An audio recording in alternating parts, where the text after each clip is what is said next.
બોટાદ જિલ્લામાં મેઘરાજાની મહેર થઈ હતી। રાણપુર શહેરમાં ધોધમાર વરસાદ, રસ્તાઓ પાણી થઈ ગયા હતા।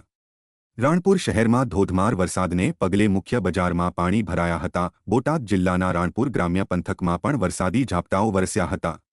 જ્યારે બોટાદ શહેરમાં પણ વરસાદના ઝાપટાઓ વરસતા વાતાવરણમાં ઠંડક પ્રસરી ગઈ હતી। બોટાદ શહેર જિલ્લામાં વરસેલા વરસાદના આંકડાઓ પર નજર કરીએ તો બોટાદમાં 1.5 ઇંચ, ગઢડામાં 5 mm, રાણપુરમાં 1 ઇંચ ઉપરાંત અને બરવાળામાં વરસાદના ઝાપટા વરસ્યા હતા।